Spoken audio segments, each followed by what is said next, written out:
I am Mewtwo, the ultimate Pokemon, the most powerful psychic on the planet. I am power incarnate. I am the unstoppable force. And I need a babysitter. Seriously, anyone available? $15 an hour? 20. Come on, I really need a night out right now.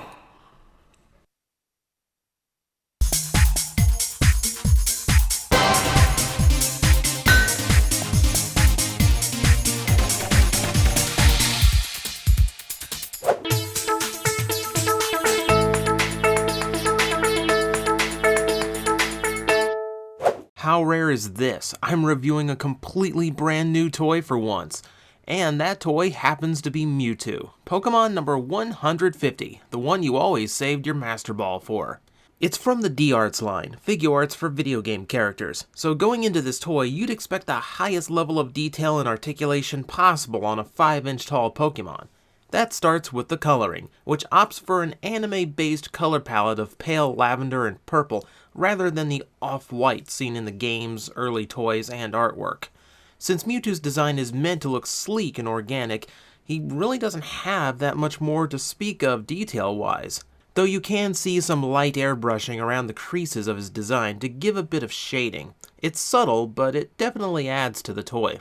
The only real added paint apps are on the face, where the purple eyes emulate the look of the anime really well. Sculpting-wise, the face also has the most detail, with sculpted eyebrow ridges and facial features. The mouth is rather neutral, going for a more calm look, but bend the head down, and his face is sculpted just right to give him a much fiercer look, closer to his antagonistic self from the first movie. Speaking of bending things, the articulation on him is plentiful, and the head is really the most impressive part. Mewtwo's design features a hose, or whatever that thing of flesh is going from his head to his back, and that's what worried me about this toy. It's cast in soft plastic to let it bend left and right, that's easy enough.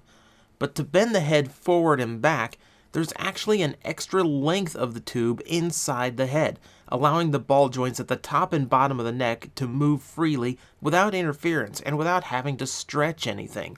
It's a really brilliant design choice. Also, it's not attached inside, so don't worry about snapping it accidentally. Moving on, the torso and waist are both ball jointed, as are the hips, which have the Figuart double ball jointed trick to extend their reach. Sadly, due to his design, there are dents in his legs to fit in flush to the body, so some more wild leg poses might expose that. For said poses though, you also get a hinge and rotation at the knee, as well as ball-jointed feet. Back to the upper body, we have ball-jointed shoulders, which has a bit of a learning curve thanks to those long shoulders of his. You get a bicep swivel, double-jointed elbows, ball-jointed wrists, and each finger is actually ball-jointed to make his hands extra expressive. Though this is a bit of a downside for me. The result of jointing the fingers is they look very broken up. It's really the one place where all the cuts from joints start to bother me. I feel like the traditional swappable hands would have looked better, especially since most of Mewtwo's most famous poses make the hand so prominent. Still, the upside is the hands can do a lot by themselves, which isn't a bad thing. Though the detail I'm sure most are more interested in is the tail, and this is a tricky one. First off, there are a ton of joints in this thing, 10 segments, and each is ball jointed on both sides. Well, not the tip, that would look silly. But regardless, a lot of ball joints, but only so much range since it still has to look like a solid tail. So getting it into any pose with more than one curve to it takes a bit of practice, and you might not want to view it from every angle. But when you get it right, it can look very fluid and organic, and works as Mewtwo's most expressive feature. Keep in mind though, this design wasn't meant to exist in a world with gravity. Those tiny feet do not hold him up, so most of the time the tail will probably be what holds him upright. Mewtwo's depth is a minimum 7 inches with the tail down, so prepare to have a lot of space behind him. You do get an alternative though. Knowing Mewtwo has all the balance of a motionless top, Bandai included a Tamashii stage with this set, naturally designed like a Pokeball. It's a really wide platform, wide enough for Mewtwo and his tail if you just want him standing on it, and includes a standard display arm to hold him upright in your favorite pose. These things are even sturdy enough for some psychic levitation, though you should know my thoughts on clear plastic, so I'd only use it like that on rare occasion. Still, thoughtful inclusion, and a cool one.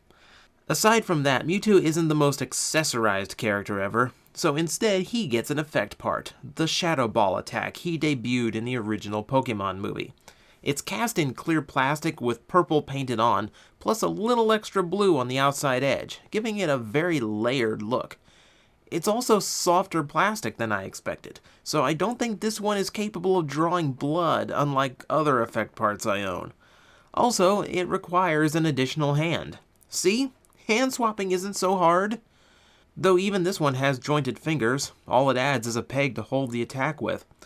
One criticism for this is the Shadow Ball itself is, well, not very ball-like. Not sure how this happened, if it was a weight concern or what, but it really only works from certain angles, which is a shame. Still, the part does look cool, so pick a pose that makes it look flattering and leave it there. Then there's my favorite extra. For the first run of D-Art's Mewtwo, you get a bonus figurine of Pokemon number 151, Mew, the one we all got through glitches and Game Sharks. Now, where is that little cat rat hiding? Oh, of course.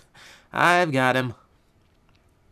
When Pix first showed Mew, I thought it was just the minifigurine they released in the late 90s during the original toy line. But no, this is totally new, as it's much smaller to be in scale with Mewtwo.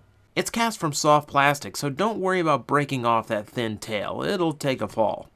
It really is just a figurine though, no articulation, it just floats around being cute. But there is attention to detail here in its very vibrant eyes and even the pink spots on the bottom of its feet. Since its shape keeps it from standing on its own, I'm sensing a pattern here, it has its own display arm for the stage where it pegs in. This is my preference as it lets me display the two together, though sadly there's only a spot for one of the two display arms, so no recreating the fight scene they had without a second stage. I used to collect the original toy line from the late 90s, and it's upsetting to see that the toys being made now really are no better, just larger. We've yet to get some real action figures for this franchise. Well, we have one here, so I guess that's not true anymore. All around, it's a toy with some flaws, but I'm pretty thrilled with Mewtwo as a first attempt for the line. It's more than enough to satisfy the old Pokemon fan in me, and has me all the more excited for the rest coming out. Charizard, Blastoise, and Venusaur are already scheduled for release, and I can only hope we'll see more down the line.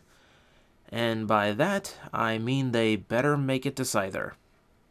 Seriously, who do I have to bribe at Bandai to get my favorite Pokemon with some actual articulation?